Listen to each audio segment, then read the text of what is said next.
Hi friends, నేను మీ Jafar. Welcome back to Jafar education. 2025 TG TET జనవరిలో జరిగినటువంటి క్వశ్చన్ పేపర్స్ని మనం ఎనాలిసిస్ చేద్దాము. ఈ వీడియోలో మనము ఈవీఎస్కి సంబంధించినటువంటి పేపర్ 1 తెలుగు 8th జనవరి 2025 షిఫ్ట్ 2లో జరిగినటువంటి ఈవీఎస్ ప్రశ్నల్ని మనము డీటెయిల్స్గా అయితే ఎనాలిసిస్ చేద్దాం మిత్రమా. ఈ ప్రశ్నల సరళి ఏ విధంగా ఉంది, ప్రశ్నలు ఏ ఏ తరగతుల నుంచి వచ్చాయి, ఏ లెసన్స్ నుండి వచ్చాయి, వాటిని కూడా మనము క్లియర్గా మనము తెలుసుకుందాం. విత్ టెక్స్ట్ బుక్లో ఎక్కడి నుండి వచ్చాయి అవి కూడా మనము క్లియర్గా ఈ వీడియోలో చూద్దాం. అదేవిధంగా ఈ రోజు నుంచి మీకు మనకు జనవరి సెషన్లో జరిగిన టెట్కి సంబంధించిన క్వశ్చన్ పేపర్స్ అన్నింటినీ మనము రివిజన్ చేసుకుందాం. ఒక 1 వీక్లో అన్ని క్వశ్చన్ పేపర్స్ని రివిజన్ చేసి మీకు అందుబాటులో ఉంచుతాను. అదేవిధంగా మీకు ఈ యొక్క క్వశ్చన్ పేపర్ పీడిఎఫ్స్ అన్నీ కూడా మన యొక్క వాట్సాప్ గ్రూప్లో షేర్ చేయడం కూడా జరుగుతుంది మిత్రమా. సో ఇవన్నీ నేను చేయాలంటే మీ యొక్క సపోర్ట్ తప్పకుండా అందించాలి మిత్రమా. మీ యొక్క సపోర్ట్ నేను లైక్ ద్వారా మాత్రమే ఆశిస్తున్నాను. తప్పకుండా మీరు వీడియోను లైక్ చేసి మీ యొక్క సపోర్ట్ని అందజేయండి. అదేవిధంగా మీ యొక్క సపోర్ట్ని కామెంట్ రూపంలో కూడా తెలియజేసే ప్రయత్నం చేయండి. సో మరిన్ని వీడియోస్, క్వాలిటీ పీడిఎఫ్ నోట్స్ మన యొక్క వాట్సాప్ గ్రూప్లో ఫ్రీగా అందించబడతాయి. మీకు కావాలి అనుకుంటే వాట్సాప్ యొక్క లింక్ నేను కామెంట్ సెక్షన్లో పిన్ చేసి పెడతాను. తప్పకుండా మన యొక్క వాట్సాప్ గ్రూప్లో జాయిన్ అవ్వండి. ఇవన్నీ పీడిఎఫ్ నోట్స్ మీకు మన యొక్క వాట్సాప్ గ్రూప్లో అందించబడతాయి. మీరు తప్పకుండా వీడియోని లైక్ చేసి మీ యొక్క సపోర్ట్ని అందించే పని మీరు చేయండి. మిగతా పని అంతా నేను మీకు చేసి అందించే ప్రయత్నం నేను జాఫర్ ఎడ్యుకేషన్గా నేను చేస్తాను మిత్రమా. రైట్, ఇక మనము ఈవీఎస్ ప్రశ్నల్ని ఈ యొక్క వీడియోలో డీటెయిల్స్గా చూద్దాం మనం. సో ఆ ప్రశ్న ఎక్కడి నుంచి అడిగారు, ఏ లెసన్స్ నుంచి అడిగారు, ఏ క్లాస్ నుంచి అడిగారు అనేది క్లియర్గా చూసే ప్రయత్నం మనం చేద్దాం మిత్రమా. రైట్ మిత్రమా, ఈ మనకు 8th జనవరి షిఫ్ట్ 2లో పేపర్ 1 వారికి వచ్చినటువంటి తెలుగు మీడియంలో వచ్చినటువంటి ఈవీఎస్ క్వశ్చన్స్ని మనము ఒకసారి చూద్దాం. ఎన్విరాన్మెంటల్ స్టడీస్ సంబంధించినటువంటి ప్రశ్నలు. సో వాటిని మనము 1 by 1 క్లియర్గా చూసే ప్రయత్నం చేద్దాం మిత్రమా. చూడండి, ఇక్కడ మొదటి ప్రశ్న చూడండి, తృణధాన్యాలలో ఎక్కువగా లభించేది ఏది అని అడిగారు. సో ఇది మనకు అందరికీ తెలిసినటువంటి అంశము. ఏంటిది? పిండి పదార్థం. ఇది ఏ లెసన్స్? మనకు 5th క్లాస్ ఈవీఎస్లో ఉంది. సో 5th క్లాస్ ఈవీఎస్లో పాఠం పౌష్టికాహారం పాఠంలో ఇది ఉంది. ప్రతి టెట్ పేపర్ మీరు గమనించండి మిత్రమా. 2016 నుంచి మొన్న జరిగినటువంటి ఈ టీజీ టెట్ 2025 జనవరిలో జరిగినటువంటి ఎగ్జామ్స్ వరకు కూడా ఈ యొక్క లెసన్స్ నుండి ప్రతిసారి క్వశ్చన్ అనేది రిపీట్ అవుతుంది. సో దాన్ని గమనించండి, ఈ లెసన్ ఎంత ఇంపార్టెంటో. కాబట్టి ప్రతి ఒక్క లైన్ టు లైన్ క్షుణ్ణంగా చదవండి. ఒకసారి చూసే ప్రయత్నం కూడా చేద్దాం. చూడండి మిత్రమా, ఇది మనకు 5th క్లాస్ ఈవీఎస్లో ఉంది. పౌష్టికాహారం 4వ లెసన్. చూడండి, ఇక్కడ మనకు ప్రతిసారి క్వశ్చన్ ఈ యొక్క అంశాల నుంచి వస్తుంది. మనకు గత టెట్కి సంబంధించి కావచ్చు, డిఎస్సిలో కావచ్చు, మనకు ఈ ప్రతి సెషన్లో ఈ యొక్క లెసన్ నుంచి క్వశ్చన్ అనేది దాదాపుగా రావడం జరిగింది. మరి క్వశ్చన్ కూడా ఈజీగా అడుగుతారు. సో మీరు ఈజీగా లైన్ టు లైన్ చదివినట్లయితే తప్పకుండా మీకు ఈ లెసన్స్ నుండి 100% క్వశ్చన్ అనేది మళ్ళీ రిపీట్ అవుతుంది. కాబట్టి ఈ లెసన్స్ని మీరు జాగ్రత్తగా చదవండి. సో డైరెక్ట్ క్వశ్చన్ అడిగారు మిమ్మల్ని. సో చిరుధాన్యాలలో తృణధాన్యాలలో లభించేటివి ఏంటి అంటే పిండి పదార్థాలు అడిగారు. ఒక ఎగ్జామ్లో ఇంగ్లీష్లో కార్బోహైడ్రేట్స్ అని ఇచ్చారు, సో మిలిటేట్స్ అని ఇస్తారు. సో అది మీరు ఏ విధంగా ఇచ్చినా ఆన్సర్ చేయాలంటే టెక్స్ట్ బుక్స్ చదవాల్సిందే. Text book line to line question అనేది ఇవ్వడం అనేది జరుగుతుంది. దాన్ని మీరు గమనించే ప్రయత్నం చేయండి. కాబట్టి ఈ లెసన్స్ని మీరు ఖచ్చితంగా లైన్ టు లైన్ చదవాలి. రెండో విషయం, మీరు ఒక అంశాన్ని గమనించండి. జాఫర్ ఎడ్యుకేషన్ యొక్క టెస్ట్ సిరీస్ కూడా చూడండి. మీరు క్లియర్గా మీకు ప్రతి ఒక్క లైన్ టు లైన్ క్వశ్చన్ తయారు చేయడానికి రీజన్ ఏంటి అంటే ప్రశ్నల యొక్క సరళి మీరు చూస్తూ వెళ్ళండి. టెక్స్ట్ బుక్లో లైన్ టు లైన్ క్వశ్చన్ మాత్రమే అడుగుతున్నాడు. సో దాన్ని గమనించే ప్రయత్నం మీరు చేయండి మిత్రమా. చెప్పాను, ప్రతిసారి 2016 నుంచి టెట్ మన తెలంగాణ వచ్చిన తర్వాత జరిగిన టెట్ నుంచి మొన్న జరిగిన టెట్ వరకు ఈ యొక్క లెసన్ నుంచి 5th క్లాస్ ఈవీఎస్ నుంచి ప్రతిసారి ప్రశ్న అనేది రిపీట్ అవుతుంది. సో దాన్ని గమనించే ప్రయత్నం చేయండి. మీరు తప్పకుండా వీడియోని లైక్ చేసి మీ యొక్క సపోర్ట్ని అందించే ప్రయత్నం చేయండి. రెండో విషయం, మన యొక్క టెస్ట్ సిరీస్ రాయండి మిత్రమా. ఈ టైంలో మీకు తప్పకుండా మీకు నెంబర్ ఆఫ్ టైం రివిజన్కి యూజ్ అవుతుంది. క్వశ్చన్ యొక్క ఫ్రేమింగ్ తెలుస్తుంది. ఏ విధంగా క్వశ్చన్ వచ్చినా మీరు ఆన్సర్ చేయగలుగుతారు. నెక్స్ట్ క్వశ్చన్ ఇక్కడ చూసుకున్నట్లయితే, సీత ఒక ఆహార పదార్థానికి 2 చుక్కల కాపర్ సల్ఫేట్ ద్రావణం మరియు 10 చుక్కల సజల సోడియం హైడ్రాక్సైడ్ కలిపింది. అది ఉదా రంగులోకి మారింది. ఆమె లక్ష్యం వీటిని గుర్తించడము. ఆప్షన్ 1 పిండి పదార్థమా, మాంసకృత్తుల, ఇట్లా మనకు కొవ్వులు, చక్కెరలని ఇచ్చారు. ఇది ఆన్సర్ ఏంటి? మనకు మాంసకృత్తులు అనేది ప్రోటీన్స్ని పరీక్షించే ఇది పరీక్ష. ఏ విధంగా ప్రోటీన్స్ ఉన్నాయనేది తెలుసుకోవడానికి పరీక్ష అనేది చేస్తాం. ఇది మనకు 7th క్లాస్లో ఉంది. సో సో ఆ 7th క్లాస్లో ఒకసారి మనం ఏ విధంగా ఉందో 7th క్లాస్లో ఫస్ట్ లెసన్ ఇది. ఫస్ట్ లెసన్లో మనకు కొవ్వు పదార్థాలు నిర్ధారించే పరీక్ష ఉంటుంది, అదేవిధంగా ప్రోటీన్లను నిర్ధారించే పరీక్ష అని కూడా ఉంటుంది. సో ఇక్కడ మీరు జాగ్రత్తగా చూడండి. ఇక్కడ సో మనకు క్లియర్గా ఇచ్చారు.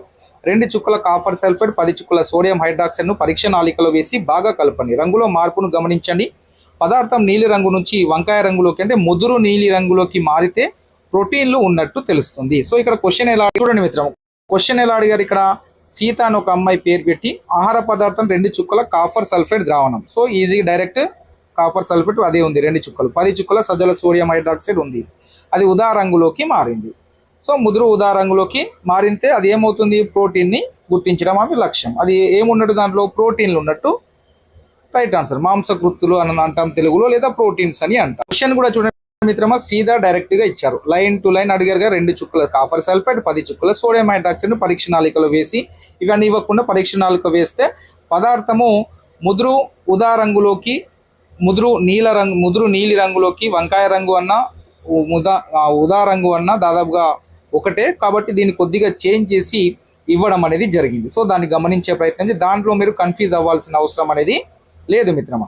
సో ఇక్కడ ఏం మెన్షన్ చేశారు, ఇక్కడ వంకాయ రంగు అని మెన్షన్ చేయలేదు, ముదురు అని రంగు అనేది మెన్షన్ చేయలేదు. సో ఉదా రంగు అని మాత్రమే మెన్షన్ చేశారు. సో దీన్ని మీరు కన్ఫ్యూజ్ కావాల్సిన అవసరం లేదు.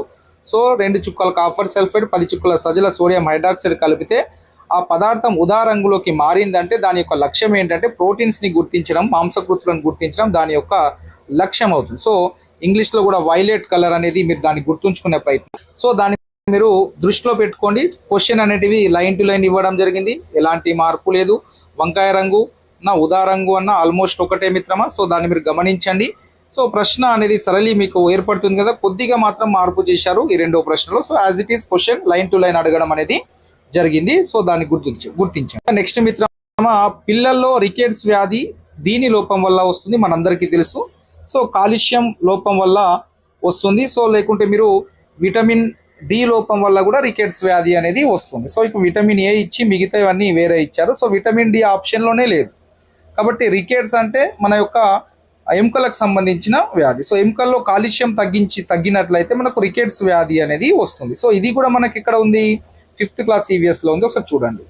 సో ఇక్కడ గమనించండి, 5th క్లాస్లో ఉంది. కాల్షియం అనేది ఎముకలు దృఢంగా ఉంచుతుంది. పాల ఉత్పత్తులు ఆకుకూరల్లో కాల్షియం ఎక్కువగా ఉంటుంది. కూర్చున్నప్పుడు నడిచేటప్పుడు నిటారుగా సో భంగిమలో ఉండాలి. సో ఇక్కడ కాల్షియం. సో ఇక్కడ నుంచి ఈ ప్రశ్న అడిగారు మనకు, రికెట్స్ వ్యాధి అంటే డి విటమిన్ లోపం అంటాం. సో డి విటమిన్ లోపం వల్ల ఏం తగ్గుతుందంటే కాల్షియం తగ్గడం వల్ల ఆ రికెట్స్ వ్యాధి అనేది వస్తుంది. సో ఆ విధంగా ఇక్కడ ప్రశ్న ఫ్రేమ్ చేయడం జరిగింది. సో మీరు చదివేటప్పుడు క్షుణ్ణంగా లోతుగా అర్థం చేసుకుంటూ చదివే ప్రయత్నం అయితే చేయండి మిత్రమా. సో మిత్రమా, ఇక్కడ వీడియో చూస్తున్న మిత్రులు అందరూ తప్పకుండా వీడియోని లైక్ చేసి మీ యొక్క సపోర్ట్ని అందించండి మిత్రమా. నెక్స్ట్ చూడండి, ఇక్కడ ఈ ప్రశ్న మనకు ఆంటోనీ వాన్ లీవెన్హుక్ బ్యాక్టీరియాను ఇలా పిలిచాడు. ఇది 8th క్లాస్ బయోలోకి వెళ్ళి ఈ ప్రశ్న అడిగారు మిత్రమా. చూడండి, ఇక్కడ అనిమల్ క్యూల్స్ అంటారు, బ్యాక్టీరియాని అతను అనిమల్ క్యూల్స్ అని అడిగారు. ఒకసారి చూద్దాం అది ఎక్కడ ఉందో. కూడా డైరెక్ట్ బిట్ అడిగారు మిత్రమా. ఇది 8th క్లాస్ బయో సైన్స్ లో ఉంది మీకు. ఆంటోనీ వాజ్ లీవెన్హుక్ అనేది నెదర్లాండ్స్ కి చెందినటువంటి శాస్త్రవేత్త. చూడండి ఇక్కడ క్లియర్గా ఇచ్చారు. 1674లో లువెన్ హక్ తాను రూపొందించిన సూక్ష్మదర్శితో సేకరించిన నీటి బొట్టులో కదులుతున్న చాలా చిన్న పరిమాణంలోని జీవులను కనుగొన్నారు. వీటినే ఎనిమల్ క్యూల్స్ అని పిలిచాడు. తర్వాతి కాలంలో వీటికే బ్యాక్టీరియా అనే పేరు పెట్టారు. సో ప్రశ్న ఏమడిగారు, ఈజీగా మీకు ఆన్సర్ అనేది direct line to line question అడిగారు. ఒకసారి చూడండి, ఇక్కడ ఇది చూడండి మిత్రమా. ఆంటోనీ వాన్ లీవెన్హుక్ బ్యాక్టీరియాను ఇలా పిలిచాడు. ఎలా పిలిచాడు, అనిమల్ క్యూల్స్ అని కూడా పిలిచారు. సో మొదట అతను అనిమల్ క్యూల్స్ అని పిలిచాడు, తర్వాత బ్యాక్టీరియా అని పేరు పెట్టడం అనేది జరిగింది. ఇది మనకు 8th క్లాస్ బయోలోకి వెళ్ళి ప్రశ్న అడిగారు. సో మీరు ఇక్కడ గమనించవచ్చు, అంటే మీరు దీన్ని బట్టి అంటే 8th క్లాస్ వరకు పర్ఫెక్ట్ గా చదవాలి. సో మిగతా అంశాలు 10th లకి వెళ్ళి కూడా కొన్ని క్వశ్చన్స్ వచ్చాయి గత టెట్లో మనకు. సో వాటిని కూడా మనం చెప్తాం, ఏ లెసన్స్ చూడాలనేది కూడా చెప్తాను నేను. జాగ్రత్తగా వీడియోని ఎండ్ దాకా చూసే ప్రయత్నం అయితే.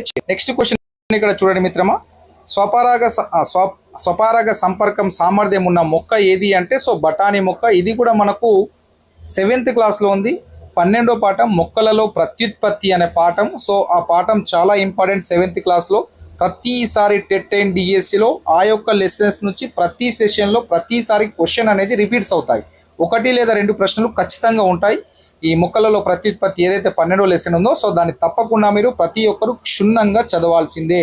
సో ఈ విధంగా కొన్ని టేబుల్స్ ఉంటాయి, క్వశ్చన్స్ ఉంటాయి, ఇక్కడ ఆన్సర్ ఉండవు, అవి మనము ఫిల్ చేయాలి తప్పకుండా. సో అవి కూడా నేను మీకు అందించే ప్రయత్నం కూడా చేస్తాను. అవి కూడా వాట్సాప్ గ్రూప్లో నేను మీకు తప్పకుండా పంపిస్తాను. ఇది కూడా డైరెక్ట్ బిట్ అడగడం అనేది. సామర్థ్యం ఉన్న మొక్క ఏది అంటే మనకు బఠానీ మొక్క. నెక్స్ట్ క్వశ్చన్ ఇక్కడ చూసుకున్నట్లయితే మిత్రమా చూడండి, ఇది కూడా మనకు 8th క్లాస్ ఫిజిక్స్ ఆర్ బయాలజీలో ఈ యొక్క క్వశ్చన్ ఉంది. కింది వాటిలో వాతావరణం యొక్క ద్వితీయ కాలుష్య కారకాల సరైన జతను గుర్తించమన్నారు. సో దీంట్లో ఆన్సర్ వచ్చేసరికి మనకు ozone and peroxy acetyl nitrates అనేటివి సరైన జతలుగా మనం గుర్తిస్తాము. సో ఇది ఏ విధంగా ఉందో ఇది మీకు ఇంపార్టెంట్ సంబంధించినటువంటి మీకు తెలుసు అనే అంశాల్లో నేను ఇది స్క్రీన్ షాట్ పెట్టి కూడా మీకు PDF అందించాను అప్పుడు మీకు. సో దాంట్ నుంచే ఈ యొక్క ప్రశ్న వచ్చింది. సో ప్రశ్న కొద్దిగా లోతుగానే అడిగారు. ఒకసారి ఏ విధంగా ఉందో ఒకసారి చూసే ప్రయత్నం చేద్దాం. ఇది మనకు 8th క్లాస్ ఫిజిక్స్లో ఉంది మిత్రమా. సో ద్వితీయ కాలుష్య కారకాలు అడిగారు. దీంట్లో ఏమడిగారు, ద్వితీయ కాలుష్య కారకాల సరైన జత అడిగారు. సో ఇక్కడ మనకు ఓజోన్ ఒకటి రైట్ ఆన్సర్, ఇది ఇచ్చారు.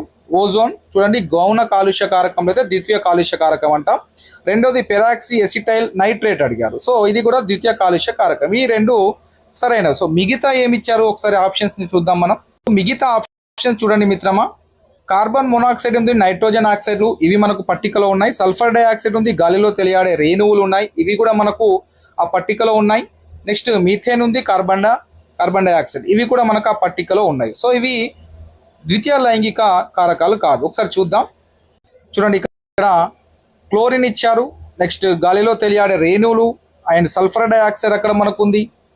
ఆప్షన్లో ఫ్లోరైడ్ ఉంది, నైట్రోజన్ ఆక్సైడ్లు ఇచ్చారు అండ్ కార్బన్ మొనాక్సైడ్ ఇచ్చాడు, హైడ్రోజన్ సల్ఫైడ్, హైడ్రోజన్ కార్బన్లు, అమోనియాలు. అంటే ఇక్కడ పట్టికలో ఉన్నటువంటి వాటిని తీసుకొని క్వశ్చన్ ఫ్రేమింగ్ అనేది జరుగుతుంది. విత్ ఆప్షన్స్ కూడా అక్కడ ఉన్నటువంటి ఆప్షన్స్ని ఇవ్వడం అనేది జరుగుతుంది. కాబట్టి మనము టెక్స్ట్ బుక్స్ని లైన్ టు లైన్ చదివినట్లయితే తప్పకుండా టీచర్ కావడం అనేది చాలా ఈజీ మిత్రమా. కాబట్టి టెక్స్ట్ బుక్ని నమ్ముకొని టెక్స్ట్ బుక్లో చదవండి. నేను పంపించినటువంటి నోట్స్ కావచ్చు, నేను రాసినటువంటి నోట్స్ని కూడా, రివిజన్ నోట్స్ని కూడా డైలీ చదవండి. దాంతోపాటు మన యొక్క టెస్ట్ సిరీస్ని రాసినట్లయితే తప్పకుండా మీకు మంచి స్కోర్ అనేది వస్తుంది. నేను పంపించినటువంటి ప్రతి PDF నోట్స్ని మీరు చూసే ప్రయత్నం చేయండి. ఇలాంటి టెక్స్ట్ బుక్ ఉన్నటువంటి ఇంపార్టెంట్ అంశాలన్నీ నేను మీకు అప్పుడు అందించడం జరిగింది. ఇది కూడా అందించాను, దాంట్లోకి వెళ్ళి ప్రశ్న కూడా రావడం జరిగింది. చూడండి డైరెక్ట్గా అడగకుండా దాంట్లో కొద్దిగా సరైన జతలు గౌణ అంటే ద్వితీయ కాలుష్య కారకం మాత్రమే అడిగారు. సో మిగతావి వేరే ఇవి ఉన్నాయి, మనము గుర్తుంచుకుంటే ఈజీగా ఆన్సర్ చేయడం అనేది జరుగుతుంది. గత టెట్లో మన యొక్క టెస్ట్ సిరీస్ తీసుకున్న వాళ్ళకి ఎక్కువ స్కోర్ ఇంక్రీజ్ కావడం, క్వాలిఫై కావడం ఎందుకు జరిగిందంటే మనం టెక్స్ట్ బుక్ను దాటి క్వశ్చన్ ఇవ్వలేదు. మిమ్మల్ని క్వశ్చన్ తయారు చేయడంలో ఏదో ఇబ్బంది పెట్టి ఏదో వస్తుందని ఎక్స్పెక్ట్ చేయకుండా మనకి ఎంత అవసరమో అంతే అందించాము. టెక్స్ట్ బుక్ అంతా రివిజన్ అయ్యే విధంగా క్వశ్చన్ ఫ్రేమ్ చేసాం. ఎగ్జామర్ పాయింట్ ఆఫ్లో మన క్వశ్చన్ అనేది ఉండేను. దాని ద్వారానే మన యొక్క టెస్ట్ సిరీస్ రాసినటువంటి మిత్రులకు చాలా స్కోర్ ఇంక్రీజ్ కావడం కావచ్చు, క్వాలిఫై కాని మిత్రులు క్వాలిఫై కావడం, కానీ అంత టఫ్ పేపర్లో కూడా క్వాలిఫై కావడం అనేది జరిగింది. అది మన యొక్క టెస్ట్ సిరీస్ ఆ విధంగా ఉంటుంది మిత్రమా. తప్పకుండా టెస్ట్ సిరీస్ ఇంకా తీసుకొని మిత్రులు తీసుకోండి, మీకు 100% యూస్ఫుల్ ఉంటుంది. మీకు చాలా లో కాస్ట్కి తక్కువకు అందించే ప్రయత్నం అయితే నేను చేశాను మిత్రమా. నెక్స్ట్ క్వశ్చన్ చూడండి, ఇక్కడ కింది వాక్యాలను చదివి సరైన సమాధానాన్ని ఎంచుకోండి. ఇది కూడా మనకు 5th క్లాస్ EVSలో ఉంది. స్టేట్మెంట్గా క్వశ్చన్ అడిగాడు. చూడండి ఇది కూడా, ఈ ప్రశ్న కూడా మనం యొక్క టెస్ట్ సిరీస్లో డైరెక్ట్గా ఇవ్వడం జరిగింది. ఈ ప్రశ్న మీకు టెస్ట్లో వచ్చింది. సౌరశక్తి, పవనశక్తి మరియు బయోమాస్ అనేటివి పునరుత్పాదకం కాని శక్తి వనరులు. అంటే మళ్ళీ ఉత్పత్తి చేయడానికి వీలు లేనట్వి వాటికి ఉదాహరణలుగా స్టేట్మెంట్ 1 ఇచ్చాడు. స్టేట్మెంట్ 2 చూడండి, బొగ్గు, సహజ వాయువు, చమురు పునరుత్పాదకం కాని శక్తి వనరులు. సో పునరుత్పాదకం కాని శక్తి వనరు, పునరుత్పాదకం ఇది కూడా కాని శక్తి వనరులకు ఉదాహరణ, ఇది కూడా కాని శక్తి వనరులకు ఉదాహరణ. చూడండి ఈజీగా మీరు సౌరశక్తి, పవనశక్తి, బయోమాస్ అనేటివి పునరుత్పత్తి చేయడానికి అవకాశం ఉన్నటువంటి వాటికి మనము ఉదాహరణలుగా చెప్పుకుంటాం. కాబట్టి ఇది రాంగ్ స్టేట్మెంట్. ఇదేమన్నాడు, సరైన స్టేట్మెంట్. దీన్ని ఫస్ట్ మనం కరెక్ట్గా కనుక్కోవాలి. సరైన స్టేట్మెంట్ బొగ్గు, సహజ వాయువు, చమురు అనేది పునరుత్పాదకం కాని శక్తి వనరులు, ఇవి రైట్ ఆన్సర్. ఇది కరెక్ట్ స్టేట్మెంట్ ఉంది కాబట్టి ఇది మనకు రైట్ ఆన్సర్గా మనం ఎంచుకోవాల్సి ఉంటుంది. సో వాక్య 2 అంటే స్టేట్మెంట్ 2 అనేది రైట్ ఆన్సర్గా మనం ఎంచుకుంటాం. సో ఇది రైట్ ఆన్సర్ అవుతుంది. ఇది ఎక్కడ ఉందో ఒకసారి చూద్దాం మనం. చూడండి ఇక్కడ మనకు ఫిఫ్త్ క్లాస్ ఈవీఎస్ లో తరిగిపోయే శక్తి వనరులు, తరిగిపోని శక్తి వనరులు అని ఇట్లా పట్టిక ఉంటుంది మిత్రమా. సో దీని నుండి ప్రశ్నను ఎక్కడ ఇవ్వడం జరిగింది. చూడండి, తరిగిపోని అంటే పునరుత్పత్తి చేయడానికి అవకాశం ఉన్నవి. సౌరశక్తి, గాలి, పవన శక్తి అంటే గాలి శక్తి, నీటి శక్తి. ఇవి తరిగిపోయేటి అంటే పెట్రోల్, డీజిల్, కిరోసిన్, బొగ్గు అని ఇక్కడ ఇచ్చారు కదా, బొగ్గు. ఇవన్నీ తరిగిపోయేటంటే పునరుత్పత్తి చేయడానికి అవకాశం లేనివి. సో ఇవి ఇక్కడ నుంచి ప్రశ్న అనేది అడిగారు. సో ఈజీగా మీరు చదివినట్లయితే ఆన్సర్ చేయడం కూడా చాలా ఈజీ మిత్రమా. సో నెక్స్ట్ క్వశ్చన్ చూడండి మిత్రమా, ఇక్కడ వయోజనుడైన మానవ శరీరంలో ఉండే వెన్నెపూసల సంఖ్య అడిగారు. 33 ఇచ్చాడు, 30 ఇచ్చాడు, 26 ఇచ్చాడు, 24 ఇచ్చాడు. చాలా మంది ఫిఫ్త్ క్లాస్ ఈవీఎస్ లో మనకు 33 అని ఉంటుంది. ఇది మొదటి దశలో, శైశవ దశలో ఉన్నప్పుడు పిల్లవాడికి 33 వెన్నెపూసలు ఉంటాయి. సో ఇది మనం తొందరపాటులో ఈ ఆన్సర్ అనేది పెట్టకూడదు. సో మనకు వయోజనుడిలో మానవ శరీరంలో ఉండే వెన్నెపూసల సంఖ్య ఎంత అనేది 6th క్లాస్ సైన్స్ లో ఇచ్చాడు, 26. అది సజీవులు, నిర్జీవులు అనే పాఠం ఉంది కదా, ఆ పాఠంలో ఈ యొక్క క్వశ్చన్, ఈ యొక్క ఆన్సర్ అనేది ఉంది. ఏ విధంగా ఉందో ఒకసారి చూద్దాం మనం. చూడండి మిత్రమా, సో ఇది మనకు మీకు తెలుసా అనేటువంటి ఈ అంశాలన్నీ నేను మీకు అందించాను. సో శైశవ దశలో వెన్నెముకలో 33 వెన్నెపూసలు ఉంటాయి. ఆ తర్వాత చివరగా ఉన్నటువంటి 9 వెన్నెపూసలలో 5 వెన్నెపూసలు కలిసి ఒకటిగా, మరియు 4 వెన్నెపూసలు కలిసి ఒకటిగా ఏర్పడతాయి. ఫస్ట్ 33 వెళ్ళి 9 తీసేయండి, తీసేసి ఎంత ఉంటాయి? 24. సో 29 ఎన్ని ఏర్పడ్డాయి? మళ్ళా 5 తోటి ఒకటి ఏర్పడింది, 4 తోటి ఒకటి ఏర్పడింది. ఈ ఒకటి ఎంత? 2. 24 2 కలపండి.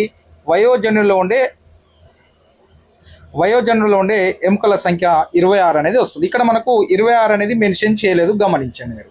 సో ఒక ఎముకగా ఏర్పడితే ఇప్పుడు మీ వెన్నెముకలో ఎన్ని వెన్నెపూసలు ఉన్నాయో చెప్పగలరా అని అడుగుతున్నారు. సో ఇక్కడ వయోజనుడిలో ఉండేటువంటి వెన్నెపూసల సంఖ్య ఎంత అంటే 26. సో ఇక్కడ మనము ఆన్సర్ని మనమే రాయాల్సి అనేది ఉంటుంది. అడుగుతారు అక్కడ క్వశ్చన్ మీకు తెలుసా అని. సో ఇవన్నీ మీకు జాఫర్ ఎడ్యుకేషన్ మీకు తెలుసు అంశాలని ఇంపార్టెంట్ అన్ని క్లాస్ వైజ్ అన్ని 10th వరకు మీకు సోషల్ అండ్ సైన్స్కి సంబంధించి పీడిఎఫ్ చేసి మన యొక్క వాట్సాప్ గ్రూప్లో ఆల్రెడీ షేర్ చేయడం కూడా జరిగింది. సో మన యొక్క టెస్ట్ సిరీస్లో కూడా ఈ యొక్క ప్రశ్నల్ని మేము ఇవ్వడం జరిగింది. అవే ప్రశ్నలు డైరెక్ట్గా మీకు రావడం కూడా జరిగింది మిత్రమా. చూడండి ఈ ప్రశ్న 8th క్లాస్ ఫిజిక్స్లోకి వెళ్ళి ఒక విషయాన్ని గమనించండి మిత్రమా. చూస్తున్న మిత్రులందరూ, మనకు 8th క్లాస్ ఫిజిక్స్ నుంచి తప్పకుండా ప్రతి సెషన్లో ఒక క్వశ్చన్ అనేది వస్తుంది. ఒకటి కంటే ఎక్కువ అంటే 2 లాస్ట్గా, దానికంటే ఎక్కువ ప్రశ్నలు ఆ యొక్క క్లాస్ నుంచి అంటే ఆ ఫిజిక్స్ నుంచి రావటం లేదు. దాన్ని మీరు దృష్టిలో పెట్టుకోండి. అదేవిధంగా 8th బయో నుంచి కూడా 1 లేదా 2 ప్రశ్నలు కంపల్సరీ వస్తున్నాయి. 8th ఫిజిక్స్ నుంచి 1 లేదా 2 ప్రశ్నలు, 8th బయో నుంచి 1 లేదా 2 ప్రశ్నలు ఖచ్చితంగా వస్తున్నాయి. సో మిగతా ప్రశ్నలు ఎక్కడి నుంచి వస్తున్నాయంటే 3rd, 4th, 5th, 6th, 7th ఈవీఎస్ల నుంచే నెంబర్ ఆఫ్ క్వశ్చన్స్ అనేటివి వస్తున్నాయి. సో మీరు తప్పకుండా 8th వరకు క్షుణ్ణంగా చదవాలి అని చెప్పడానికి రీజన్ ఏంటి అంటే అదే మిత్రమా. సో 8th క్లాస్ వరకు పర్ఫెక్ట్గా చదవండి. నెక్స్ట్ చూడండి, ధ్వని కంపనాలను మెదడుకు పంపబడే విద్యుత్ సంకేతాలుగా మార్చడానికి బాధ్యత వహించే చెవిలోని నిర్మాణం ఏది? ఇది 8th ఫిజిక్స్లో ఉంది, 8th క్లాస్ ఫిజిక్స్లో ఉంది. ఏంది ఇది? కోక్లియా. ఇది డైరెక్ట్గా అడగడం, కోక్లియా అనేది డైరెక్ట్ లైన్ టు లైన్ అడిగారు. సో ఒకసారి మనం దాన్ని చూద్దాం. మిత్రం, ఇది 8th క్లాస్ ఫిజిక్స్లో ఉంది. కోక్లియా అనేది మీకు ఆల్రెడీ కనిపిస్తూ ఉంది ఇక్కడ మీకు నిర్మాణంలో. ఒకసారి చూద్దాం అది ఎలా అడిగారో చూద్దాం. చూడండి, ధ్వని కంపనాల రూపంలో ప్రసారం అవుతుందని మనకు తెలుసు. ఈ కంపనాలు చెవి లోపల ఉన్న కర్ణబేరికి తాకి దానిని కంపింపజేస్తాయి. ఈ కర్ణబేరిని తాకిన కంపనాలు మధ్య చెవిలోనికి చేరుతాయి. అక్కడ తేలికైన 3 చిన్న ఎముకలు మ్యాలియస్ అంటే సుత్తి ఆకారం, ఇంకస్ అనివలాకారం మరియు స్టిఫ్స్ స్టీరపాకారం ఉంటాయి. అవి తమకు చేరిన కంపనాలను పెద్దవిగా చేశాయి. ఈ కంపనాలు స్టీఫ్స్ ఓవల్ విండోలోకి చేరుతాయి. ఓవల్ విండో కర్ణబేరిలో తలంలో 1/20 వంతు మాత్రమే ఉంటుంది. కావున కంపనాలు 30 నుంచి 60 రెట్లు పరిమాణానికి పెంచబడతాయి. సో ఇక్కడ నుంచి బయలుదేరిన కంపనాలు లోపలి చెవి భాగంలో కోక్లియాకు పంపబడతాయి. సో ప్రశ్న ఎట్లా అడిగారు ఇక్కడ మీరు జాగ్రత్తగా గమనించండి. కోక్లియాలో చిక్కనైన ద్రవ పదార్థం ఉంటుంది. సో ఇక్కడ సన్నటి వెంట్రుకల వంటి నాడులు గ్రహించి దాని గుణంగా కదలడం ద్వారా విద్యుత్ తరంగాల మారి మెదడుకు అందిస్తాయి. సో ప్రశ్న ఎలా అడిగాడు ఈజీగా చూడండి ఒకసారి. ఏమడిగారు? ధ్వని కంపనాలను మెదడుకు పంపబడే విద్యుత్ సంకేతాలుగా మార్చడానికి బాధ్యత వహించే చెవిలోని నిర్మాణం కోక్లియా. సో ఇక్కడ ప్రశ్న ఏ విధంగా, ఈ ప్రశ్న ఇక్కడ నుంచి అడగడం అనేది జరిగింది. కాబట్టి మనం ఎలా చదవాలో మీకు అర్థమవుతుంది కదా. క్షుణ్ణంగా, క్లియర్గా, మనకు డీటెయిల్స్గా చదువుతున్నప్పుడు అర్థం చేసుకుంటూ అండర్స్టాండింగ్ చేసుకుంటూ చదవాలి. సో అప్పుడైతేనే మనం వీటికి ఆన్సర్ అనేది చేయగలుగుతాం. చూడండి, కోక్లియా అనే చిక్కనైన కంపనాలు ప్రసారం చేస్తుంది. ఇక్కడ గ్రహించిన కంపనాలు సన్నటి వెంట్రుకల నుండి నాడుల నుంచి గ్రహించి దానికి అనుగుణంగా కదలడము తద్వారా విద్యుత్ తరంగాలుగా మారి మెదడుకు అందిస్తాయి. సో ప్రశ్న ఇది అడిగారు, విద్యుత్ తరంగాలుగా మెదడుకు అందించడానికి బాధ్యత వహించేది ఏంటి అంటే కోక్లియా. సో కోక్లియా అనేది సరైన సమాధానం అవుతుంది. సో ఈ విధంగా ప్రశ్న అనేది అడిగారు కాబట్టి దాన్ని గమనించండి. నెక్స్ట్ క్వశ్చన్ చూడండి మిత్రమా, కింది వాక్యాలలో కింది స్టేట్మెంట్స్లలో ఏ స్టేట్మెంట్ యూరాలజిస్ట్ మరియు నెఫ్రాలజిస్ట్ మధ్య ఉన్న ప్రధాన వ్యత్యాసాన్ని సరిగా వివరిస్తుంది అన్నాడు. ఇది మనకు 5th క్లాస్ ఈవీఎస్లో ఉంది మిత్రమా. ఒకసారి చూద్దాం, ఫస్ట్ స్టేట్మెంట్స్ అయితే చూద్దాం మనం. యూరాలజిస్ట్ మూత్రపిండ వ్యాధులకు చికిత్స చేస్తాడు, అయితే నెఫ్రాలజిస్ట్ గుండె సంబంధిత వ్యాధులకు చికిత్స చేస్తాడు. సో ఇది స్టేట్మెంట్ ఇక్కడ ఇచ్చారు. సో ఇక్కడ ప్రశ్నలు ఏది రైట్ చూద్దాం. యూరాలజిస్ట్ అనేవాడు మూత్రపిండాలకు చికిత్స చేస్తారు, అయితే నెఫ్రాలజిస్ట్ గుండె సంబంధిత వ్యాధులకు చికిత్స చేస్తారు. రెండవ స్టేట్మెంట్ రెండవ ఆప్షన్ ఏమి ఇచ్చారు, నెఫ్రాలజిస్ట్ కిడ్నీ సంబంధిత శస్త్రచికిత్సలపై దృష్టి పెడతారు, అయితే యూరాలజిస్ట్ వైద్య చికిత్సలకు మాత్రమే నిర్వహిస్తారు. సో ఇక్కడ మూత్రపిండం అనకుండా ఇక్కడ కిడ్నీ అని మెన్షన్ చేశారు. నెక్స్ట్ చూడండి, ఇక్కడ యూరాలజిస్ట్ పురుషుల పునరుత్పత్తి ఆరోగ్యానికి మాత్రమే చికిత్స చేస్తారు, అయితే నెఫ్రాలజిస్ట్ స్త్రీల పునరుత్పత్తి. ఇది కానే కాదు. సో ఒక నెఫ్రాలజిస్ట్ మూత్రపిండ వ్యాధులకు చికిత్స చేస్తాడు, యూరాలజిస్ట్ మూత్ర నాళాల వ్యాధులకు చికిత్స చేస్తాడు మరియు సంబంధిత శస్త్రచికిత్సలను కూడా చేస్తాడు. ఇది మనకు 8th క్లాస్ ఈవీఎస్లో సో కింద ఉన్నటువంటి మనకు రెడ్ కలర్లో పింక్ కలర్లో ఉంటుంది. ఈ విధంగా రాసి ఒకసారి దాన్ని చూద్దాం మనం. చూడండి మిత్రమా, ఈ విధంగా ఉంది. మూత్రపిండాలకు సంబంధించి వ్యాధులకు చికిత్స చేసే డాక్టర్ని ఏమంటాం, నెఫ్రాలజిస్ట్ అంటాం. ఇందుకు సంబంధించి శస్త్రచికిత్సలను నిర్వహించే డాక్టర్ను యూరాలజిస్ట్ అంటాం. సో దీని మీద ప్రశ్న అడిగారు. సో కొద్దిగా తిప్పి అడిగారు, ఒకసారి చూద్దాం. మనకు టెక్స్ట్ బుక్లో ఏముంది, మూత్రపిండ వ్యాధులకు చికిత్స చేసే డాక్టర్ ఏమంటాం, నెఫ్రాలజిస్ట్ అంటాం. యూరాలజిస్ట్ అని ఎవరిని అంటాము, మూత్ర నాళాలకు సంబంధించి చికిత్స చేసి సంబంధిత శస్త్రచికిత్సలు చేస్తే అతన్ని ఏమంటాం, యూరాలజిస్ట్ అని అంటాం. సో ప్రశ్నను ఏం చేశారు, దాన్ని ముందుకు తీసుకొచ్చి దీన్ని వెనక్కి చేశాడు. అదే స్టేట్మెంట్. సో మనం ఆ స్టేట్మెంట్ మీద క్లియర్గా మనకు ఆ స్టేట్మెంట్ గుర్తుంటే మనం ఎలాంటి తప్పు చేయకుండా ఆన్సర్ అనేది చేస్తాం.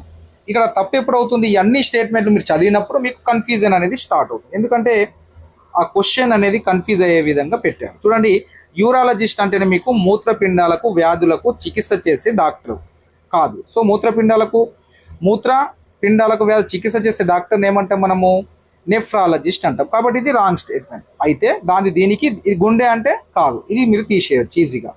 నెక్స్ట్, నెఫ్రాలజిస్ట్ అంటే కిడ్నీ సంబంధిత శస్త్రచికిత్సలపై దృష్టి పెడతారు, అయితే యూరాలజిస్ట్ వైద్య చికిత్సలు. ఇది యూరాలజిస్ట్ అనేవారు ఆ మూత్ర నాళాలకు సంబంధించినటువంటి చికిత్సలను చేస్తారు. కాబట్టి ఇది కూడా రాంగ్ స్టేట్మెంట్గా మనము గమనించాలి. ఇక్కడ మనము కీవర్డ్ ఏంటి అంటే మీరు నెఫ్రాలజిస్ట్, యూరాలజిస్ట్ వాటిని డెఫినేషన్ మనకు తెలిసి ఉంటే మనం ఈజీగా ఆన్సర్ అనేది చేయగలుగుతాం. యూరాలజిస్ట్ పురుషుల పునరుత్పత్తి అనగా తీసేయాలి, నెఫ్రాలజిస్ట్ అంటే ఇదే ఈజీగా మనం దీంట్లోకి వెళ్ళి తీసేయచ్చు. పైన ఉన్న 2 స్టేట్మెంట్లు మిమ్మల్ని కన్ఫ్యూజ్ అనేది చేస్తాయి కొద్దిగా. సో మీరు కరెక్ట్ తెలిసి ఉంటే ఎలాంటి కన్ఫ్యూజన్ అనేది ఉండదు. సో నెఫ్రాలజిస్ట్ అంటే మూత్రపిండ వ్యాధులకు చికిత్స చేసేవాడు, గుర్తుగా గుర్తుంచుకోండి. యూరాలజిస్ట్ అంటే మూత్ర నాళాల వ్యాధులకు చికిత్స చేస్తాడు మరియు అతను శస్త్రచికిత్సలు అంటే సర్జరీ చేస్తారు. శస్త్రచికిత్సలు అంటే సర్జరీ కూడా చేస్తారు. ఎవరు, యూరాలజిస్ట్ అంటే 2 గుర్తుంచుకోండి. ఒకటి మూత్రనాళాల వ్యాధులకు చికిత్స చేస్తాడు, దానికి సంబంధించిన శస్త్రచికిత్సలు చేస్తాడు. నెఫ్రాలజిస్ట్ అంటే మూత్రపిండ వ్యాధులకు మాత్రమే చికిత్స చేస్తారు. మూత్ర నాళాలు అండ్ శస్త్రచికిత్స 2 చేసేటోడు ఎవరు, యూరాలజిస్ట్. సో దాన్ని గుర్తుంచుకున్నట్లయితే అంటే ఆ టెక్స్ట్ బుక్ లో ఉన్నటువంటి ఈ డెఫినేషన్స్ ని మీరు కరెక్ట్ గా గుర్తుంచుకున్నట్లయితే నెఫ్రాలజిస్ట్ అంటే ఏంటిది అంటే మూత్రపిండాలకు సంబంధించిన వ్యాధులకు చికిత్స చేసేవాడు. యూరాలజిస్ట్ అంటే ఏంటిది, సో ఎందుకు అంటే మూత్రపిండాలకు సంబంధించి లేదా మూత్ర నాళాలకు సంబంధించినటువంటి వ్యాధులకు సంబంధించిన చికిత్స మరియు శస్త్రచికిత్సలు నిర్వహించేవారు. శస్త్రచికిత్సలు అంటే సర్జరీ చేసేవారిని ఏమంటాం, యూరాలజిస్ట్ అంటాం. సో దాన్ని మీరు గుర్తుంచుకున్నట్లయితే ఈజీగా ఆన్సర్ అనేది చేయవచ్చు. సో ఈ ప్రశ్న కూడా ఈజీనే, కానీ క్రిటికల్ ఇక్కడ మీకు ఎంత క్రిటికల్గా అడిగారు, ఏ విధంగా అడిగారో మీరు గమనించండి. సో కాబట్టి మీరు క్లియర్గా చదువుకున్నట్లయితే తప్పకుండా మీరు ఆన్సర్ అనేది ఎలాంటి తప్పు లేకుండా చేయగలుగుతారు. మన యొక్క టెస్ట్ సిరీస్ని రాసినట్లయితే ఇంకా మీరు కాన్ఫిడెన్స్గా ఆన్సర్ కూడా పెట్టగలుగుతారు. జీడి మామిడిలో పండుగ కనిపించేది పండు కాదు, అది నిజానికి ఏంటిది పండు తొడిమ. ఇది మనకు రివిజన్ క్లాస్లో మీకు నెంబర్ ఆఫ్ టైం ఇది మీకు రివిజన్ చేయడం కూడా జరిగింది. నేను నెక్స్ట్ మిత్రమా, ఈ క్వశ్చన్ కూడా చాలా ఎక్కువ వర్షపాతంతో పాటు అధిక ఉష్ణోగ్రతలు ఉండే ప్రాంతాలలో ఈ రకమైన అడవులు ఎక్కువగా పెరుగుతాయి. సో సతత హరిత అడవులు అని చెప్పాను. మీకు అడవులు అనే పాఠం 8th క్లాస్లో ఉంది కదా, నేను మొన్న మీకు రివిజన్గా కూడా పెట్టాను. ఇంతకు ముందు కూడా ఆ యొక్క క్లాస్ని మీకు ఆ టెట్ అండ్ డిఎస్సికి ముందు కూడా పెట్టడం జరిగింది. సో ఆ 8th క్లాస్ అడవుల లెసన్ నుంచి ఈ యొక్క క్వశ్చన్ అనేది రావడం జరిగింది మిత్రమా. ఇక నెక్స్ట్ క్వశ్చన్ చూడండి ఇక్కడ. సో కింది వాటిలో మధ్యస్థ శీతోష్ణ స్థితి కలిగి ఉన్న ప్రదేశాల్లో అని అడిగారు. ఇక్కడ మనకు ఉన్నటువంటి అన్ని రాష్ట్రాల్లోకి వెళ్ళి విశాఖపట్నం మరియు ముంబైలో మధ్యస్థ శీతోష్ణ స్థితి అనేది ఉంటుంది. సో ఇది మీకు బాష్పీభవనం మీకు అనే పదానికి ఉత్తమంగా వివరిస్తున్న స్టేట్మెంట్ అడిగారు ఇక్కడ. సో ఇది మీకు వాతావరణం అదృశ్యంగా ఉండేది కాదు. సో వాతావరణం నీరు భూమి ఉపరితలం చేరుట కాదు. సో నీటిని నీటి ఆవిరిగా మార్చే ప్రక్రియను మనం బాష్పీభవనం అంటాం. ఇది మనకు 6th క్లాస్ సైన్స్లో ఉంది, 7th క్లాస్ సోషల్లో ఉంది. సో ఇది మనకు ఈజీ ఆన్సర్ మనము పెట్టగలుగుతాం. నెక్స్ట్ క్వశ్చన్, సూర్యుని చుట్టూ భూమి తిరగడం వల్ల ఉత్తరార్ధగోళంలో ఈ నెలలో పతన కోణం తగ్గుతుంది. ఇది మీకు 8th క్లాస్లో 2వ పాఠం 8th క్లాస్ సోషల్లో సూర్యుడు శక్తి వనరు అనే పాఠం ఉంది కదా. సో ఆ పాఠంని మీరు చదివినట్లయితే ఈజీగా ఆన్సర్ అనేది చేయగలుగుతారు. మే మరియు జూన్లలో సూర్యుని చుట్టూ భూమి తిరగడం వల్ల ఉత్తరార్ధగోళంలో మనకు ఆ మే అండ్ జూన్ నెలలలో ఈ పతన కోణం అనేది తగ్గుతుంది. ఇది కూడా మీకు ఈ క్వశ్చన్ని డైరెక్ట్గా మన సోషల్కి దాంట్లో మేము డైరెక్ట్గా టెస్ట్ సిరీస్లో గతంలో ఇవ్వడం జరిగింది. సో క్వశ్చన్ అనేది రావడం కూడా జరిగింది మిత్రమా. నెక్స్ట్ క్వశ్చన్, భారత రాజ్యాంగంలోని పీఠిక ప్రకారం భారతదేశంలో నివసిస్తున్న తమ పౌరులందరికీ ఈ క్రింది ఆదర్శాలను ఇవ్వాలని నిశ్చయించుకుంది స్వేచ్ఛ, సమానత్వం, న్యాయం మరియు సౌభ్రతృత్వము. సో భారత రాజ్యాంగంలోని పీఠిక ప్రకారము భారతదేశంలో నివసిస్తున్న పౌరులందరికీ స్వేచ్ఛ, సమానత్వం, న్యాయం మరియు సౌభ్రతృత్వం అనే ఆదర్శాలను ఇవ్వాలని నిశ్చయించుకుంది భారత రాజ్యాంగంలోని పీఠిక. సో భారత రాజ్యాంగంలోని పీఠికలో ఈ అంశాలు అనేటివి ఉంటాయి. మీరు చదవండి ఒకసారి. మీకు 5th క్లాస్ ఈవీఎస్లో ఉంటాయి మన రాజ్యాంగం పాఠంలో. నెక్స్ట్ మీరు దానికి సంబంధించినటువంటి 6th, 7th క్లాస్ సోషల్లో చూడండి. మరి 8th క్లాస్ సోషల్లో కూడా ఈ అంశం అనేది మనకు కనిపిస్తుంది. చూడండి, ఇక్కడ ప్రతి దాంట్లో కామన్గా స్వేచ్ఛ ఇచ్చాడు. సో సమానత్వం ఇచ్చారు. మీరు కన్ఫ్యూజ్ అవ్వడానికి దీంట్లో మనకు 4 ఎక్కడైతే క్లియర్గా ఉన్నాయో దాన్ని మనము ఆన్సర్గా పెట్టుకోవాల్సి ఉంటుంది. కన్ఫ్యూజ్ కావాల్సిన అవసరం లేదు.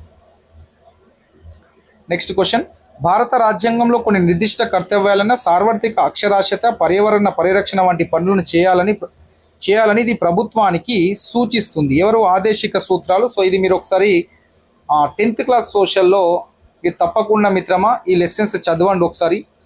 ఫస్ట్ లెసన్, అదేవిధంగా 14వది, 15వది, 16వది, ఈ 4 లెసన్స్ 10th క్లాస్లో ఒక్కసారి మీరు చూసే ప్రయత్నం చేసుకోండి. 1వ పాఠము, 14వ పాఠము, 15వ పాఠము, 16వ పాఠం. ఈ పాఠంని ఒక్కసారి మీరు చదువుకొని ఉంచుకోండి. ప్రశ్న వస్తే ఆన్సర్ చేసే విధంగా ఉండాలి. ఎందుకంటే ఇది అక్కడ నుంచే ప్రశ్నలు ఇవ్వడం అనేది జరిగింది ఈ ప్రశ్న. నెక్స్ట్ చూడండి, ఈ 4 లెసన్స్ మీరు చదివినట్లయితే మీరు లెసన్ యొక్క క్వశ్చన్ని ఏ విధంగా తిప్పించినా మీరు ఆన్సర్ అనేది చేయగలుగుతారు. పాలిటీకి సంబంధించి భారతదేశంలో సాధారణ బిల్లును ఆమోదించుటకు సంబంధించిన సరైన స్టేట్మెంట్ను గుర్తించండి. సో దీంట్లో సరైన స్టేట్మెంట్ ఏందవుతుందంటే, ఒక సాధారణ బిల్లును ఆమోదించడంలో పార్లమెంటు ఉభయ సభల మధ్య ఏవైనా విభేదాలు ఉంటే తుది నిర్ణయము పార్లమెంట్ యొక్క ఉమ్మడి సమావేశంలో తీసుకోబడుతుంది. ఇది మనకు సరైన స్టేట్మెంట్. ఇవన్నీ మీకు అవగాహన కావాలి అంటే మీకు 10th క్లాస్ సోషల్లోని 1వ లెసన్ ఒకటి చదవండి తప్పకుండా. హిమాలయాల గురించి ఉంటుంది.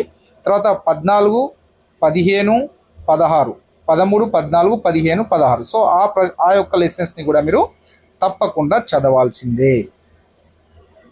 నెక్స్ట్ ఇది చూడండి, ఇది 8th క్లాస్లో ఉంది. 1885లో జరిగిన భారత జాతీయ కాంగ్రెస్ మొదటి సమావేశానికి కింది వారిలో ఒకరు హాజరు కాలేదు అని అన్నారు. సో ఇది చాలా క్రిటికల్ క్వశ్చనే. అక్కడ ఏమన్నారు, మొదటి సమావేశంలో 72 ప్రతినిధులతో పాటు కొందరు పేర్లు ఇచ్చాడు. ఒకసారి మనం దాన్ని చూసే ప్రయత్నం చేద్దాం. మిత్రమా చూడండి, ఇక్కడ మొదటి సమావేశంలో వివిధ ప్రాంతాల నుంచి 72 మంది ప్రతినిధులు పాల్గొన్నారు. తొలికాలపు నాయకులు కొందరైన దాదాబాయి నవరోజీ, ఫిరోజ్ షా మెహతా, భద్రాద్రి తబ్జిన్, డబ్ల్యూసి బెనర్జీ, సురేంద్రనాథ్ బెనర్జీ, రమేష్ చంద్ర దత్, బి సుబ్రహ్మణ్యం అయ్యర్ వంటి వాళ్ళు ప్రధానంగా పాల్గొన్నారు. ఇక్కడ ఎవరి పేరు లేదు, జవహర్ లాల్ నెహ్రూ పేరు లేదు. చూడండి ఇవన్నీ మీకు ఆప్షన్లు కనిపిస్తాయి. వీళ్ళ పేర్లు మీకు మిగతా 3 ఆప్షన్లుగా వీళ్ళ పేర్లు ఉన్నాయి. చూడండి దాదాబాయి నవరోజీది ఉంది, డబ్ల్యూసి మన ఈ ఫిరోజ్ షా మొహతాజ్ ఉంది, బద్రుద్దీన్ తబ్జీ, డబ్ల్యూసి బెనర్జీ, లేదుకుంటే రమేష్ చంద్ర దత్ గురించి ఈ 4 ఆప్షన్లు ఇచ్చి ఒకటే జవహర్ లాల్ నెహ్రూ ఇచ్చారు. సో మనకు వీళ్ళ పేర్లు గుర్తున్నట్లయితే జవహర్ లాల్ నెహ్రూ పేరుని ఈజీగా మనము ఆన్సర్గా మనం లేనిటువంటి వ్యక్తిగా మనం గుర్తించవచ్చు. ఇక్కడ తొలికాల నాయకులకు సంబంధించి దాదాబాయి నవరోజీ పేరు ఇచ్చాడు, సురేంద్రనాథ్ బెనర్జీ పేరు ఇచ్చాడు, ఎస్ సుబ్రహ్మణ్యమయ్య, ఈ 3 పేర్లు ఇచ్చి ఒక పేరు అక్కడ లేనటువంటి పేరు ఇచ్చారు. అక్కడ కూడా 5-6 పేర్లు ఇచ్చారు కదా, ఆ పేర్లలో జవహర్ లాల్ నెహ్రూ పేరు లేదు. కాబట్టి మనం 72 పేర్లు ఎట్లాగో మనకు తెలియదు కాబట్టి ఆ ఉన్నటువంటి వ్యక్తుల పేర్లని మనం ఒకసారి చూసుకున్నట్లయితే లేనటువంటి వ్యక్తిని గుర్తించడం ఈజీగా అవుతుంది. కాబట్టి మనం చాలామంది జవహర్ లాల్ నెహ్రూ ఉంటాడు అనుకొని చాలామంది దీనికి రాంగ్ ఆన్సర్ పెడతా ఉంటాం వేరేది. కాబట్టి తప్పకుండా మీరు లైన్ టు లైన్ క్వశ్చన్ చదివినట్లయితే తప్పకుండా మీకు మంచి స్కోర్ అనేది వస్తుంది. మన యొక్క టెస్ట్ సిరీస్ కూడా రాయండి మిత్రమా. సో మీకు ప్రతి question line to line cover అయ్యే విధంగా క్వశ్చన్స్ ఫ్రేమింగ్ చేసి మీకు అందించే ప్రయత్నం చేస్తున్నాను నేను. సో తప్పకుండా మీరు తీసుకొని మీకు 100% యూస్ఫుల్ అనేది అవుతుంది. గత టెట్లో కూడా ఈ ప్రశ్న ఈ అంశం నుంచి మేము ఇవ్వడం కూడా జరిగింది టెస్ట్ సిరీస్లో. దాన్ని గమనించే ప్రయత్నం చేయండి. 8th క్లాస్లో ఉంది ఇది. ఇంకా నెక్స్ట్ ఇక్కడ చూడండి, ఇది ముల్లా అబ్దుల్ ఖయ్యూమ్ ఈ ఉద్దేశంతో అంజుమాన్ ఏ మారేఫ్ అనే సంస్థను స్థాపించాడు. ప్రజల సామాజిక, మేధో మరియు ఆర్థిక జీవితానికి మెరుగుపరిచే ఉద్దేశంతో ఈ ముల్లా అబ్దుల్ ఖయ్యూమ్ అనే వ్యక్తి అంజుమాన్ ఏ మారేఫ్ అనే సంస్థను స్థాపించాడు. సో దీన్ని గుర్తుంచుకునే ప్రయత్నం చేయండి. నెక్స్ట్ ఇక్కడ చూడండి, ఇది 7th క్లాస్ సోషల్లో ఉంటుంది, 7th లేదా 6thలో. చెంగల్పట్ జిల్లాలో ఉత్తర మెరూరులోని శాసనాలు ఈ వివరాలను తెలియజేస్తాయంటే చోళుల కాలంలో సభ నిర్వహించిన విధానంను ఇవి తెలియజేయడం అనేది జరుగుతుంది. నెక్స్ట్ చూడండి, ఇక్కడ ఈ ప్రశ్న కూడా 8th క్లాస్లోకి వెళ్ళి అడిగారు. ఈ వ్యక్తి తెలంగాణ పోరాట ఉద్యమ సమయంలో అనేక బుర్ర కథలు ప్రదర్శించారు. రుక్మిణీదేవి ఇచ్చారు, బాల సరస్వతి ఇచ్చారు, విష్ణు దేశ్ముఖ్ ఇచ్చారు. నాజర్ అనేది సరైన సమాధానం అవుతుంది. సో బుర్ర కథలు అనగానే మనకు ఇతని పేరు గుర్తురాదు, చూస్తే మాత్రమే మనం ఒకసారి చదివితే మాత్రమే ఆ యొక్క ఆన్సర్ని పెట్టగలుగుతాం. చూడండి లైన్ టు లైన్ డైరెక్ట్ అడిగారు, ఒకసారి చూద్దాం. 8th క్లాస్లో ఉంది, 8th క్లాస్ సోషల్లో. చూడండి ఇక్కడ ఈజీగా డైరెక్ట్గా క్వశ్చన్ తెలంగాణ ఉద్యమాన్ని మెన్షన్ చేసి సో ఆన్సర్ అడిగారు. చూడండి ఇక్కడ తెలంగాణ సాయుధ పోరాట సమయంలో నాజర్ అనేక బుర్ర కథల ప్రదర్శనలు ఇచ్చాడు. చూడండి నాజర్ లైన్ డైరెక్ట్ క్వశ్చన్ ఇచ్చాను కదా, తెలంగాణ సాయుధ పోరాటంలో కింది వారిలో బుర్రకథ ప్రదర్శనలు ఇచ్చిన వారు ఎవరని అడిగాడు ప్రశ్న. సో మనకు ఆన్సర్ ఏంటి, నాజర్ అనేది సరైన సమాధానం అవుతుంది. ఇది మనకు 8th క్లాస్లో ఉంది. మీరు తప్పకుండా దీన్ని మీరు 188 పేజ్ నెంబర్ కూడా. సో మీరు ఇలాంటి ప్రతి లైన్ టు లైన్ చదివినట్లయితేనే మంచి స్కోర్ అనేది సాధించగలరు. మీకు రివిజన్ క్లాస్లో కూడా ఇవి మీకు రివిజన్ చేసే ప్రయత్నం చేయండి. మీరు ఒకసారి నా రివిజన్ క్లాస్ కింద మీరు ఈజీగా మీరు ఆన్సర్ అనేది చేయగలుగుతారు మిత్రమా. నెక్స్ట్ చూడండి, ఇక్కడ ఈ పర్వత శ్రేణులు హిమాలయాలు ఏర్పడిన చివరి దశలో ఏర్పడి. ఇది 10th క్లాస్ సోషల్లో మొదటి లెసన్ నుంచి వచ్చింది. చూడండి ప్రతిసారి 10th class social first lesson కావచ్చు, అదేవిధంగా 14, 15, 16 లెసన్స్ ఇవి మన స్వతంత్ర ఉద్యమం గురించి, భారత రాజ్యాంగం గురించి, ఆదేశిక సూత్రాల గురించి. సో దాంట్లో ఉంటుంది ఈ 3 లెసన్స్. ఇది ఒక 4వ లెసన్. ఫస్ట్ లెసన్ హిమాలయాలకు సంబంధించి ఉంటుంది. సో భారతదేశ నైసర్గిక స్వరూపాలకు సంబంధించి ఉంటుంది ఫస్ట్ లెసన్. ఇది కూడా 10th క్లాస్ నుంచి అడిగారు. చూడండి మీరు 10th క్లాస్లో డైరెక్ట్ బిట్ అడిగారు, డైరెక్ట్ ఉంటుంది, ఒకసారి చూద్దాం. చూడండి ఇక్కడ డైరెక్ట్ క్వశ్చన్ శివాలిక్ శ్రేణి ఆన్సర్ మనకు శివాలిక్ హిమాలయాల ఆవిర్భావ చివరి దశలో ఏర్పడ్డాయి. ఏమంటారు, హిమాలయాల ఆవిర్భావంలో చివరి దశలో ఏర్పడ్డవి ఏమిటి అని అడిగారు. ఏంటి మనకు శివాలిక్ శ్రేణి ఆన్సర్. సో హిమాలయాలు ఏర్పడిన ఆవిర్భావంలో చివరి దశలో ఏర్పడినటువంటి హిమాలయాలు ఏవి అంటే శివాలిక్ శ్రేణి. సో మనకు అందుకే నేను ఏమంటున్నాను, ఫస్ట్ లెసన్ 10th క్లాస్లో ఫస్ట్ లెసన్, అదేవిధంగా 14, 15, 16. సో ఈ స్వతంత్ర ఉద్యమం ఒకటి, భారత రాజ్యాంగం గురించి ఒకటి, భారత ఎన్నికలకు సంబంధించి ఒక లెసన్ ఉంటుంది.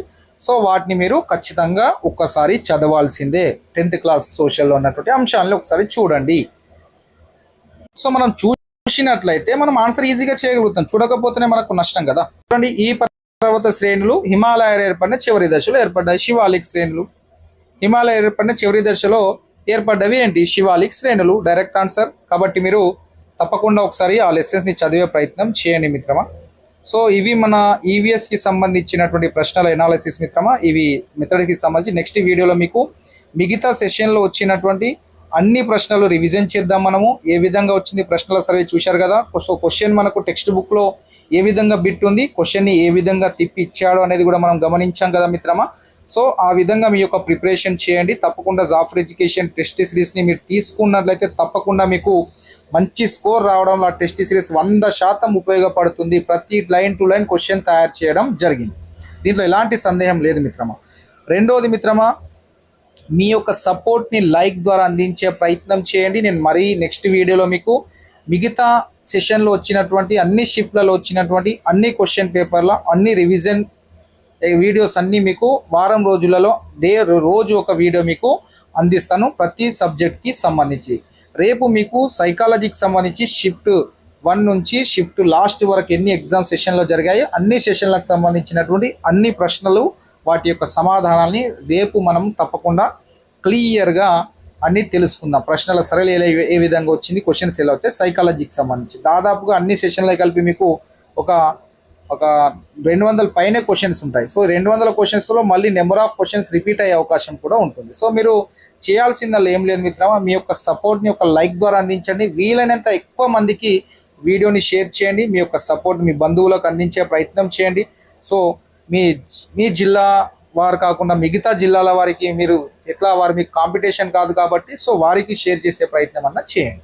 ఎందుకంటే కాంపిటీషన్ ఫీల్డ్లో ఖచ్చితంగా మనకు పక్క వారు కాంపిటీషనే కాబట్టి సో ఆ సెల్ఫిష్నెస్ అనేది అందరికీ కామన్గా ఉంటుంది. కాబట్టి నేను అందుకే మీకు క్లియర్గా చెప్పే ప్రయత్నం కూడా చేస్తున్నాను. కాబట్టి ఈ వీడియో మీకు 100% యూస్ఫుల్ అవుతుంది మిత్రమా. సో వే ఆఫ్ ఎలా క్వశ్చన్ వస్తుంది అనేది మీకు అండర్స్టాండింగ్ అవుతుంది.